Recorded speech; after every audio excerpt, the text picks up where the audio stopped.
శక్తివంతమైన భారత ప్రధానుల్లో ఒకరైన ఇందిరాగాంధీ యోగ గురువుగా ధీరేంద్ర బ్రహ్మచారి పనిచేశారు. ఆయన్ను కలవటానికి కేంద్ర మంత్రులు, ఉన్నత స్థాయి ప్రభుత్వ అధికారులు లైన్లో నిలబడుతూ ఉండేవారు. ఆయన టొయోటో కార్ని నడిపేవారు. ఆయన దగ్గర ప్రైవేట్ విమానాలు కూడా ఉండేవి. వీటిని ధీరేంద్ర స్వయంగా నడిపేవారు. ఆయన రాజకీయ పలుకుబడి ఎంతగా ఉండేదంటే ఏ అధికారి మీదైనా కోపం వస్తే వాళ్ళని తక్షణం బదిలీ చేయించగలిగేవారు.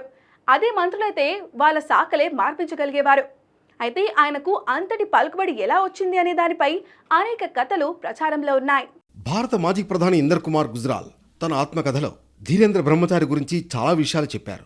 గుజ్రాల్ కేంద్ర గృహశాఖ మంత్రిగా ఉన్నప్పుడు గోల్ తపాలా కార్యాలయం దగ్గర ఉన్న ప్రభుత్వ భూమిని తన ఆశ్రమం పేరు మీదకు బదిలీ చేయమని ధీరేంద్ర ఒత్తిడి చేశారు.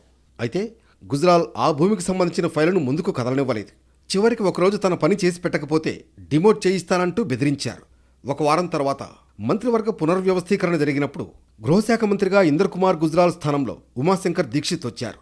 ఆ యోగా గురువు తనను బెదిరించిన విషయాన్ని ఇందిరాగాంధీకి పూర్తిగా వివరించాను. అయితే ఆమె మౌనంగా ఉండిపోయారే తప్ప ఎటువంటి జవాబు ఇవ్వలేదు.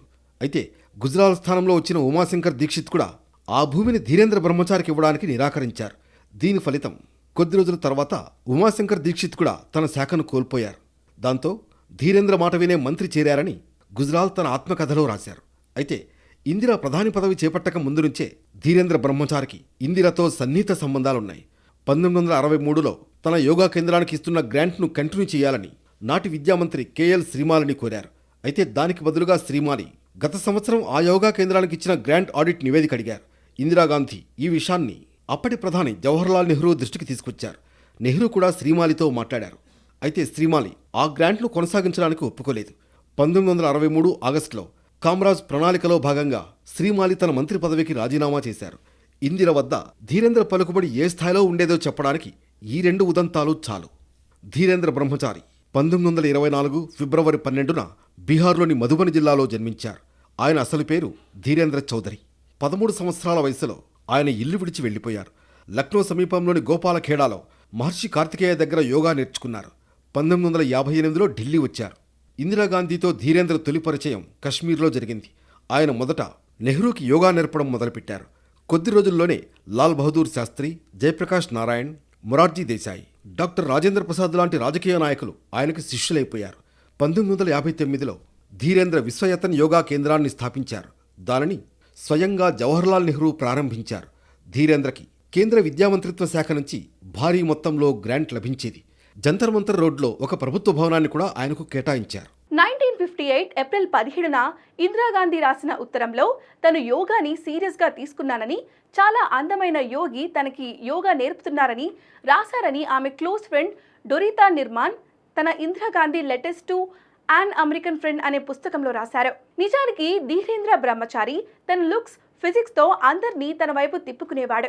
అయితే ఆయనతో మాట్లాడడం మాత్రం ఒక పెద్ద శిక్ష లాంటిది. ఎందుకంటే ఆయన 3 విశ్వాసాలను నమ్మేవారని డొరోతి తన పుస్తకంలో రాసుకొచ్చారు. ధీరేంద్ర బ్రహ్మచారి 6 అడుగుల 1 అంగుళం పొడవుతో నాజూకైన మనిషి. ఒంటి మీద పలుచటి వస్త్రాలు మాత్రమే ధరించేవారు. ఆయన చేతిలో ఎప్పుడు మహిళల హ్యాండ్ బ్యాగ్ను తలపించే తెల్లటి తోలు బ్యాగ్ ఉండేది. ఆయన అనేక వైరుధ్యాలు కలిగిన వ్యక్తి. ప్రభుత్వ పదవి లేకపోయినా ఆయన ఎంతో శక్తిమంతులు. ఆయన ఎంతో విలాసవంతంగా జీవించే సాధువు. ప్రధానమంత్రితో ప్రత్యక్ష సంబంధాలు కలిగిన యోగా గురువు. ప్రజలకు ఆయనంటే భయం. అదే సమయంలో చాలా గౌరవం కూడా ఉండేది. ధీరేంద్ర బ్రహ్మచారి ఏనాడు వెచ్చదనం ఇచ్చే వస్త్రాలు ధరించలేదు. శ్రీనగర్ చలిలో కానీ, మాస్కోలో 0 కన్నా తక్కువ ఉష్ణోగ్రతలో కూడా ధీరేంద్ర మస్లిన్తో చేసిన వస్త్రాలే ధరించేవారు. 60 ఏళ్ల వయసులో కూడా 45 ఏళ్ల వాడిగా కనిపించేవారు. ప్రముఖ పాత్రికేయులు దిలీప్ బాబ్ 1980 నవంబర్ 30న ఇండియా టుడేలో ప్రచురితమైన స్వామి ధీరేంద్ర బ్రహ్మచారి వివాదాస్పద గురువు అనే వ్యాసంలో ఈ విషయాలన్నీ ప్రస్తావించారు. అప్పట్లో దూరదర్శన్లో ప్రతి బుధవారం ఆయన యోగా కార్యక్రమం ప్రసారమయ్యేది. ఈ కార్యక్రమం దేశవ్యాప్తంగా యోగా ప్రాచుర్యం పొందడానికి దోహదం చేసింది. 70వ దశకంలో సంజయ్ గాంధీకి బాగా దగ్గరయ్యారు. ఒక రకంగా గాంధీ కుటుంబంలో ఆయన ఒక సభ్యుడిగా చేరిపోయారు. ఇందిర గదిలోకి ఒంటరిగా వెళ్లగలిగిన ఏకైక బ్రహ్మచారి ఆయనే. యోగా నేర్పించే కారణం మీద ఆయన వెళ్లేవారు. నెమ్మదిగా ఆయన ఇందిరాగాంధీకి ఎంత దగ్గరయ్యారంటే ఆయనను భారతదేశపు రాస్పుతిన్గా పిలవడం మొదలుపెట్టారని క్యాథరిన్ ఫ్రాంక్ ఇందిరాగాంధీ గురించి రాసిన పుస్తకంలో రాశారు. ఇక్కడ గ్రెగరీ రాస్పుతిన్ గురించి చెప్పాలి. రష్యన్ జార్ చక్రవర్తుల మెప్పు పొందిన గ్రెగొరీ రస్పుతిన్ ఓ సామాన్య కుటుంబంలో పుట్టి పెరిగిన ఫకీరు. ఆయన క్వీన్ అలెగ్జాండ్రా లవర్ అనే పుకారు చాలా బలంగా ఉండేది. ఆయన మరణం కూడా అనుమానాస్పదమే. కాబట్టి ఇందిరా ధీరేంద్ర మధ్య ఏదో ఉందనే పుకార్లు నాటి రాజకీయ వర్గాల్లో వినిపించేవి. ఎమర్జెన్సీ కాలంలో ఇందిరాగాంధీ మీద బ్రహ్మచారి ప్రభావం మరింత పెరిగింది.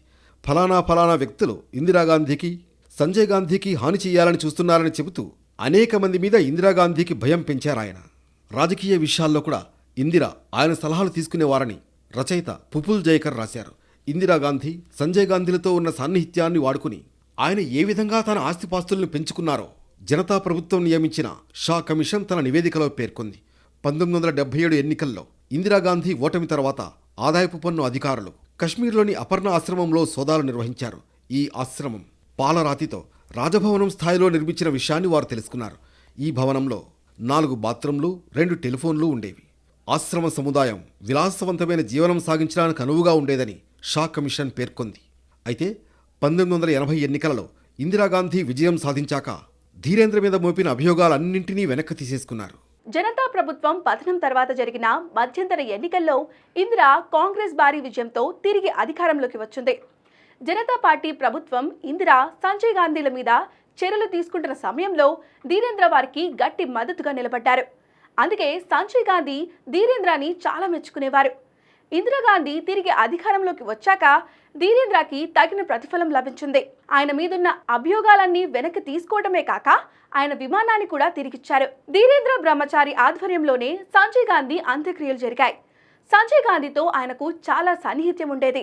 సఫ్దర్జంగ్ రోడ్లోని ఇందిరాగాంధీ నివాసానికి ధీరేంద్ర బ్రహ్మచారి తరచూ వెళ్లడంలో సంజయ్ గాంధీ పాత్ర చాలా ఉంది. పొడవాటు జుట్టుగల ధీరేంద్ర బ్రహ్మచారి మొదట్లో ఇందిరాగాంధీ యోగా శిక్షకుడిగా ఇంట్లో ప్రవేశించారు. అయితే ఆ తర్వాత ఆమె అభిమాన కుమారుడైన సంజయ్ గాంధీ సహాయంతో ఆ ఇంట్లో చాలా కాలం ధీరేంద్ర మకాం వేశారని ప్రముఖ హిస్టారియన్ రామచంద్ర గుహ తన ఇండియా ఆఫ్టర్ గాంధీ పుస్తకంలో రాశారు. సంజయ్ గాంధీ బృందంలో ధీరేంద్ర చాలా ముఖ్యమైన వారని ప్రఖ్యాత జర్నలిస్ట్ నిఖిల్ చక్రవర్తి తన మెయిన్ స్ట్రీమ్ పత్రికలో 1979లో రాశారు. ఇక సంజయ్ చనిపోయాక ఇందిరాగాంధీ ధీరేంద్ర మీద మరింతగా ఆధారపడటం ప్రారంభించారు. ఆమె వ్యక్తిగత విషయాల్లో కూడా ధీరేంద్ర చాలా సన్నిహితుడిగా, విశ్వాసపాత్రుడిగా మారారు. ఒక పెద్ద గొడవ తర్వాత ఇందిరాగాంధీ మేనకను ఇంటి నుంచి పంపించేయాలి అని నిర్ణయించుకున్నప్పుడు దానికి సాక్షిగా ఉండాలని ఇందిరా ధీరేంద్రను కోరారు. మేనక ఆమె సోదరితో గొడవ చేతులు దాటిపోయిన సందర్భంలో ఇందిర బిగ్గరగా ఏడ్చారు. అప్పుడు ధీరేంద్ర బ్రహ్మచారి ఆమెను గది నుంచి బయటకు తీసుకొచ్చారని ప్రఖ్యాత రచయిత ఖుష్వంత్ సింగ్ తన ఆత్మకథ truth, love and a little మెలీస్లో రాశారు. బ్రహ్మచారికి ఒక పెద్ద భవంతి ఉండేది. అందులో ఆయన నల్ల ఆవుల్ని పెంచేవారు. నల్ల ఆవుల పాలలో ఔషధ గుణాలు ఉంటాయని ఆయన నమ్మేవారు. ప్రధానమంత్రి నివాసానికి సమీపంలో ఉన్న విశ్వయతన్ యోగా ఆశ్రమంలో కేంద్ర మంత్రులు, దౌత్యవేత్తలు, వ్యాపారవేత్తలు ఆయన దర్శనం కోసం వరుస క్రమంలో నిలబడేవారు. ఇందిరాగాంధీ జీవిత చరమాంకంలో కూడా ధీరేంద్ర బ్రహ్మచారి హవా కొనసాగింది. అయితే రాజీవ్ గాంధీ రాజకీయ ఎదుగుదలతో బ్రహ్మచారి పతనం మొదలైంది. రాజీవ్ గాంధీ, బ్రహ్మచారి ఇద్దరూ పూర్తి వ్యతిరేక స్వభావం కలిగిన మనుషులు. బ్రహ్మచారి జిమ్మిక్కుల మనిషి, పైగా ఏమాత్రం పారదర్శకత ఉండేది కాదు. అలాగే పాశ్చాత్య జీవనంతో ఏమాత్రం సంబంధం లేని మనిషి. ఇందిరా ఇంట్లో స్వామి తిష్టవేయడం రాజీవ్కు ఎప్పుడూ నచ్చలేదు. ఇప్పుడు రాజీవ్కు ధీరేంద్రని అక్కడి నుంచి బయటకు సాగనంపే అవకాశం లభించడంతో ఏమాత్రం ఆలస్యం చేయలేదని క్యాథరిన్ ఫ్రాంక్ రాసుకొచ్చారు. సంజయ్ గాంధీ మరణాంతరం ఆయన సన్నిహితులు చాలా మంది బ్రహ్మచారిని వ్యతిరేకించడం ప్రారంభించారు. దూరదర్శన్లో ధీరేంద్ర యోగా కార్యక్రమాన్ని ఏ కారణం తెలపకుండా నిలిపేశారు. ఇది ఆయన ప్రభావం బీటలు వారుతుంది అనే దానికి సంకేతం. ప్రధానమంత్రి నివాసంలోకి ప్రవేశాన్ని నిషేధించారు. ఇందిర మరణించిన మరుసటి రోజే ప్రధాన నివాసంలోకి ధీరేంద్ర ఎంట్రీని నిలిపివేశారు. రాజీవ్ గాంధీ బ్రహ్మచారిని సాగనంపబోతున్నారనే వార్తలు అన్ని చోట్ల వ్యాప్తి చెందాయి. ఆయన వల్ల ఇందిరాగాంధీ ప్రతిష్ట దెబ్బతినకూడదనేది రాజీవ్ గాంధీ ఆలోచన. ఇందిరాగాంధీ చనిపోయాక ఆమె దగ్గరకు రావడానికి బ్రహ్మచారి చివరి ప్రయత్నం చేశారు. ఇందిరాగాంధీ అంత్యక్రియలు జరుగుతున్నప్పుడు ఆమె మృతదేహాన్ని ఉంచిన వేదికపైకి చేరుకున్నారు. అయితే రాజీవ్ ఆదేశాలతో ధీరేంద్ర బ్రహ్మచారిని అక్కడి నుంచి నిశ్శబ్దంగా దించివేశారని, అంత్యక్రియలు జరుగుతున్న చోటికి ఆయన్ని మళ్లీ రానివ్వలేదని చెబుతూ ఉంటారు. విదేశీ ఆయుధాలు ఉన్నాయని, వాటిని అమ్ముతున్నారని ధీరేంద్ర బ్రహ్మచారిపై ఒక కేసు కూడా నమోదైంది. దాని తర్వాత ఢిల్లీలోని సఫ్దర్జంగ్ విమానాశ్రయాన్ని ఉచితంగా వాడుకునే ధీరేంద్రను ఆ విమానాశ్రయాన్ని వాడుకోవడానికి తగిన ఫీజు చెల్లించాలని డిమాండ్ చేశారు. ఆయన కష్టాలు పెరుగుతూ పోయాయి. ఆయన ఆశ్రమంలో పనిచేసే కార్మికులు ధర్నా చేశారు. తమ జీతాలు పెంచాలంటూ ప్రదర్శనలు చేయడం కూడా మొదలుపెట్టారు. సంజయ్ గాంధీ లాగానే ధీరేంద్ర బ్రహ్మచారి కూడా జూన్ నెలలో విమాన ప్రమాదంలో మరణించారు. ఆ సమయంలో ఆయన తన ఆశ్రమం విస్తరణ కోసం కొనుగోలు చేసిన 100 ఎకరాలను ఏరియల్ సర్వే చేస్తున్నారు. వాతావరణం ప్రతికూలంగా ఉంది, టేకాఫ్ చేయవద్దు అని ఆయన పైలట్ సలహా ఇచ్చారు. అయితే బ్రహ్మచారి ఆయన సలహాను పట్టించుకోలేదు. మాంటలాయలో దించుతున్నప్పుడు విమానం పొదల్లో కుప్పకూలింది. ఆయన మరణానంతరం న్యూయార్క్ టైమ్స్ 3 పేరాల కథనాన్ని ప్రచురించింది. ధీరేంద్ర బ్రహ్మచారి ఆధ్యాత్మికత పేరు మీద అధికార బలంతో లాభాలు పొందిన మొదటి వ్యక్తేమీ కాదు. అయితే ఇంతకుముందు ఏ సన్యాసి కూడా ఇంతకాలం పాటు ఇంత నమ్మకం, విశ్వాసంతో రాజకీయ రంగంలో ఆధిపత్యమైతే చెలాయించలేదని రాసుకొచ్చింది. రాజకీయాల్లో చక్రం తిప్పిన సన్యాసులు, గురువులలో ధీరేంద్ర మొదటివాడు కాదు, ఆఖరివాడు కాదు. అయితే ధీరేంద్ర గురించి జరిగినంత చర్చ మాత్రం మరే గురువు మీద జరగలేదన్నది మాత్రం నిజం.